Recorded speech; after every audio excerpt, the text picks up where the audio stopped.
Hi, I'm Dr. Christina Conolly, and welcome again to our MCPS video series, Waymaking.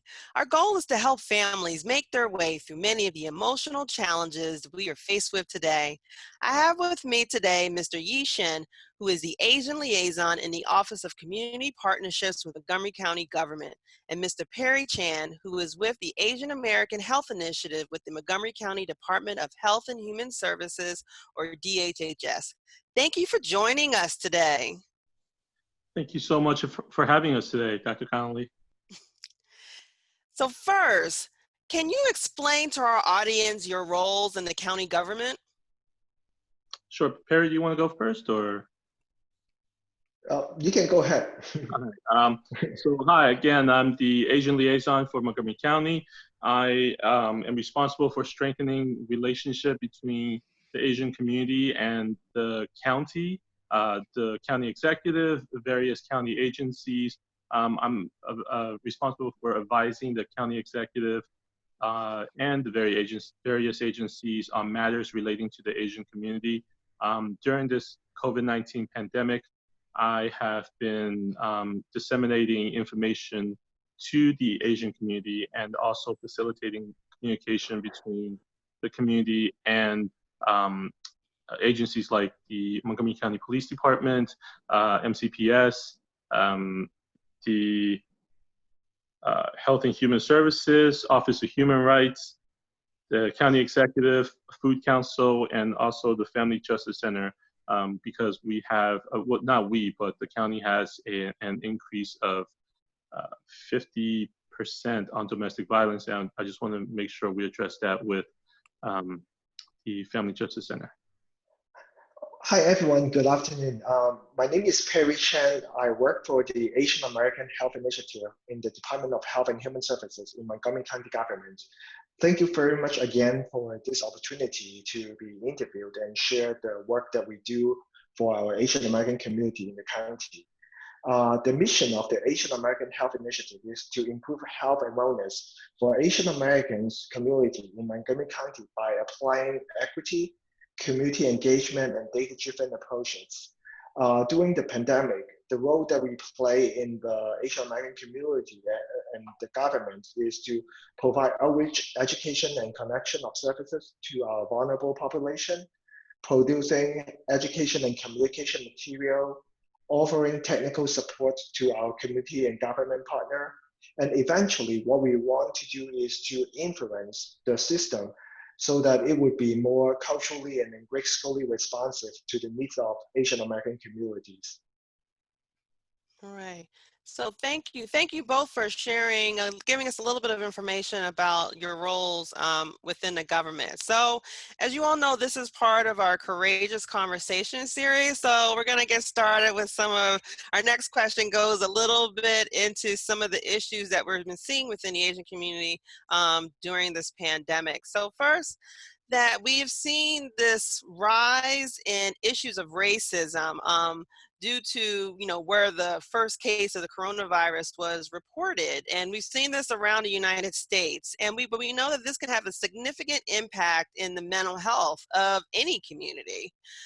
So what supports are available to help residents that have experienced a high level of discrimination in the county? Absolutely. It's a great question. It's a challenge that we see in the community every day. So before I go into and address the response to this question, I wanted to talk about the general picture, what we see in the community. This situation is a highly stressful situation for anyone. We see a lot of cases of stress, anxiety, depression related to and caused by this pandemic. And why would people, what is the root cause and what are the stressors of the situation? I think a lot of people in the beginning, people were worried about the disease. Am I getting it? Is my friend getting it? Is my family getting it? Where are the tests? What are the mechanisms? What are the information? This is already a very stressful situation. If people get positive, how much is the test and where to get treatment? Those are the very stressful, you can imagine, about the situation. And Then on top of it, for the Asian American, we have a very high percentage of small business owner in the community. And this small business is not traditionally how we see on census. These are mom and pop store. These are the people working 10 to 12 hours a day, 6 to 7 days a week, family owned, 4 to 5 people in a small restaurant, grocery store, nail salon, etc. These are the people that work day to day to survive in the county. So during the pandemic, there's a stay-home order, and many of this business are closed, meaning that on top of their disease, they are seeing some financial burden because they're not able to go to work, they're not able to make their living throughout this pandemic. So this is another stressor about financial that they need to face. And then on top of those, because of where this virus is claimed to be originated, it's being called names and others. So I just wanted to racism is just one of the many stressors that we see in the community. And it's a very complex and difficult condition that we are facing as a county as a whole, and on top of the financial and general stress, etc. So this is one of the reasons why make the entire situation so bad and challenging. So this is what we see. But then, good thing is Montgomery County is quite responsive. Yi has provided lots of leadership and coordinating between departments and agencies.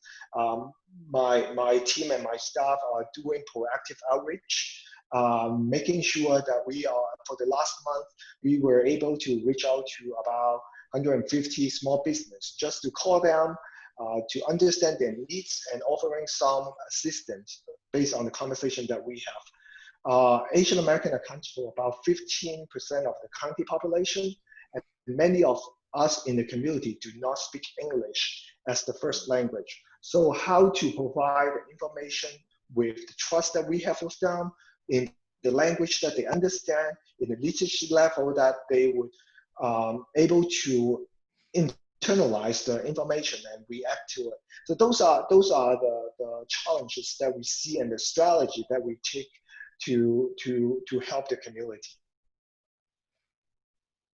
And I just want to add on to that, according to the 2010 census, there's 87% of the Asian population in Montgomery County that are foreign-born, and over about 35% that speak little to no English.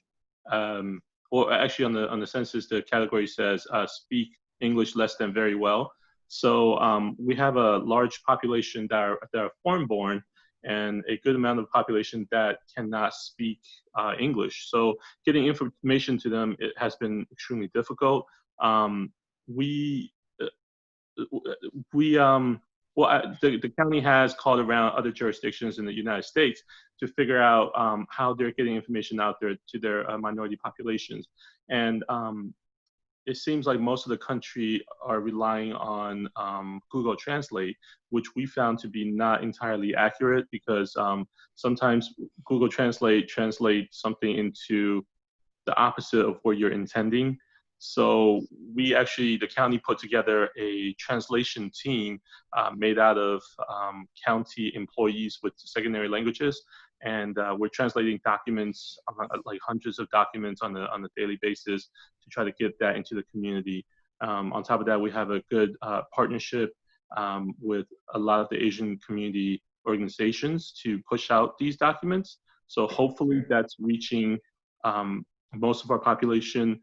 Otherwise, we're just pushing through media and other avenues as well. We're just trying to get the information out to the community as best we can. Okay, well, thank you both for the information that you've shared. And so then my next question is, so then what suggestions do you have for all residents to support community members that are impacted by racism? And so, and also an important part, and you touched on this earlier, Yi, in terms of how can people report these concerns? So the main suggestion, we've actually had 2 calls with the Montgomery County police department and the Asian community. We also had the Office of Human Rights join us on these calls. So the Chief Jones for Montgomery County has indicated that the police are here to take all reports. If it's a report dealing with a racist or hate bias incident, please contact the police. If it's an emergency, call 911. If it's a non-emergency, call 301-279-8000. Again, that phone number is 301-279-8000. The chief and the county executive have repeatedly stated that Montgomery County do not tolerate racism. We do not tolerate hate and in any forms. And they've encouraged residents to report these type of incidents. There is generally an underreporting with the Asian community. The issue is, we know that nationwide there's over 100 hate biased incidents a day with the Asian community. But the problem is, you got to think about it. The community at large is basically quarantined, right? So that's 100 a day, even during quarantine. We're concerned that when quarantine are lifted and people are out in the community, we could see numbers skyrocket. But the other side of that coin is the community are not reporting these issues. For example, my family owns a restaurant, and they had an incident 2 weeks ago where somebody went in and yelled racist slurs at them. There was even a video. I tried to get them to report it to the police. They're terrified that there's going to be some kind of retribution from the racist or people who are aligned with racists, and they were just saying, hey, just let it go. This morning we actually got a report. It's not an official report. That's why I said there's no reports of racist incidents in Montgomery County. There's a video circulating on social media, and that video has been taken down. But there was a road rage incident in Bethesda a while back, and this gentleman started yelling racial slur at the lady and her son. It was all caught on video. The only reason that the police are aware of it is because it's circulating on social media, but there was no official reports. And the problem with that is, if they had reported it on that day during the incident, the police can investigate to make sure, this person has no mental issues. In the video, he seems a little bit off. They want to make sure that if he does have mental issues, it's being addressed. And then the second thing is, if these racist incidents are not reported, these people are just emboldened to do this to other people. So it's very important that the community report these type of incidents. And if there is any, if the people who are victims of racism or these kind of incidents, if they have incurred any kind of personal injury, damages, or loss due to these type of incidents, they could file a report with the Office of Human Rights at 240-777-8450, and that number again is 240-777-8450.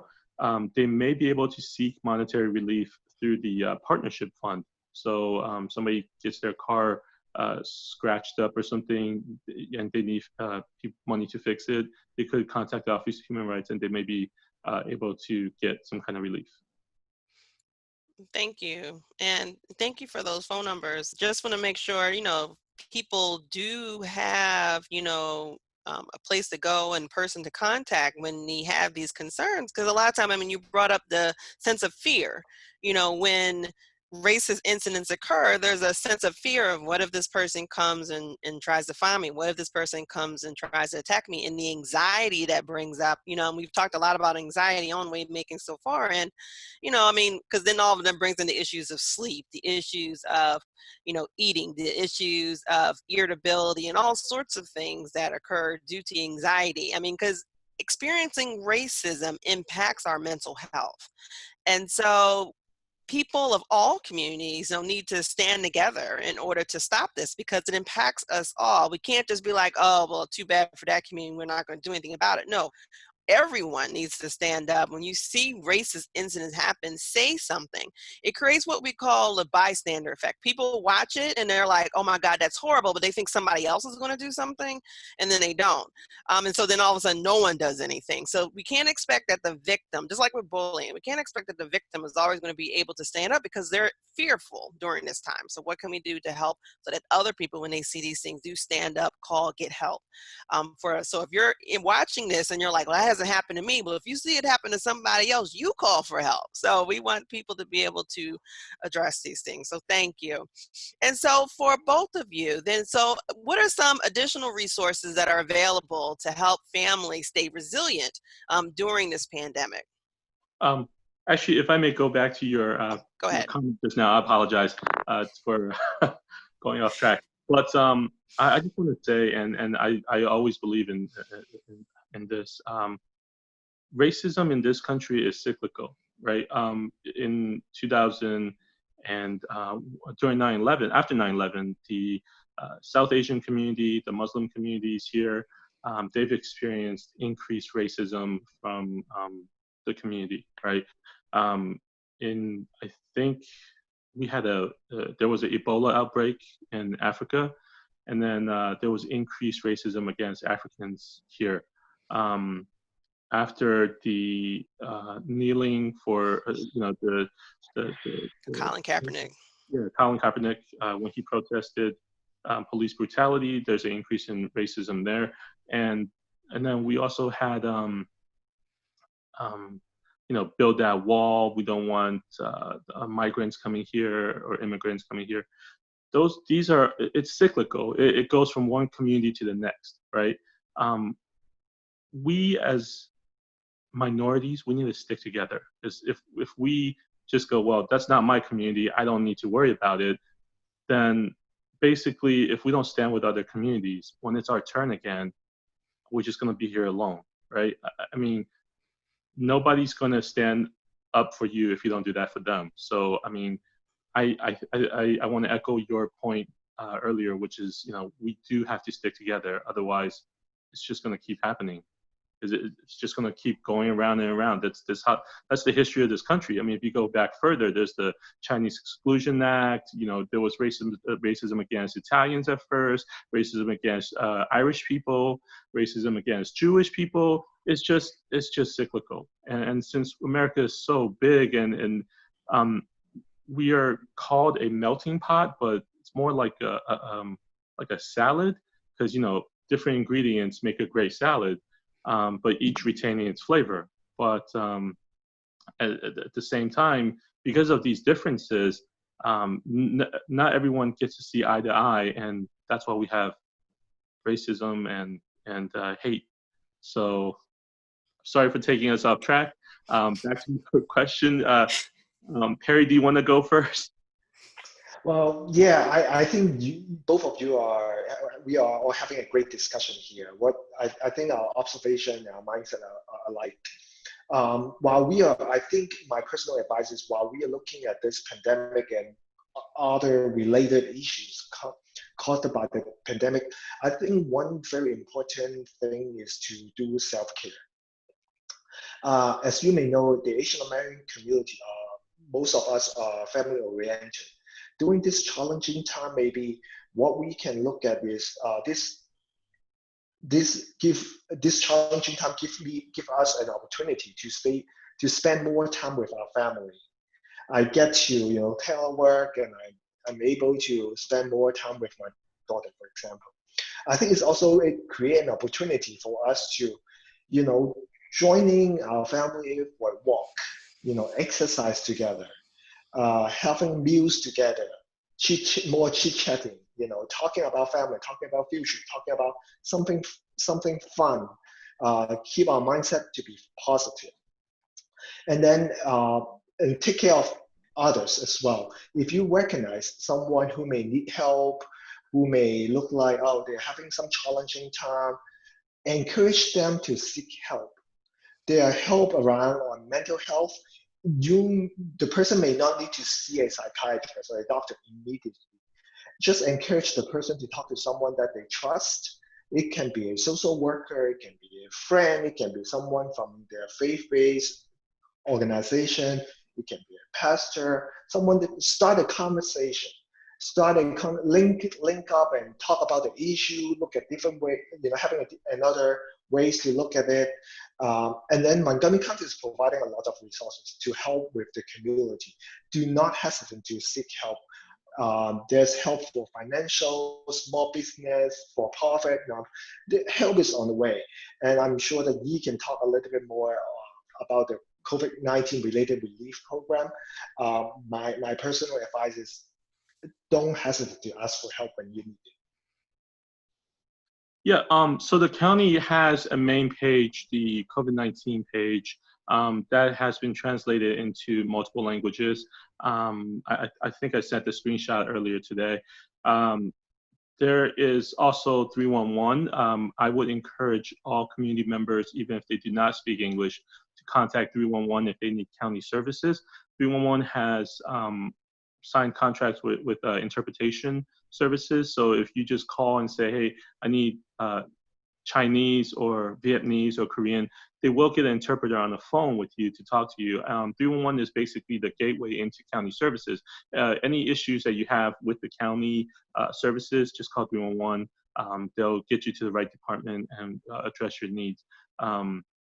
So the COVID-19 page has the Asian language translated. It's also a gateway to other resources in the county, such as food service, rental assistance.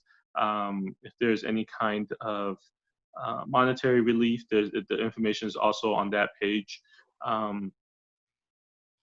That's basically the two places that you should definitely check out. 311 in the county, just call 311. If you're outside the county, it's 240-777-0311. You can also call the Gilchrist Immigrant Resource Center.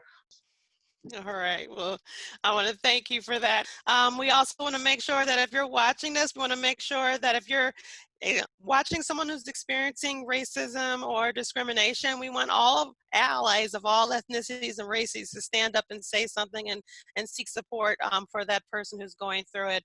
So as we close up, I want to thank you, Yi and Perry, for your time to be with us today. And we want to thank our viewers for joining us for Waymaking. To send us additional questions and topics to discuss on the show, please visit the link on your screen.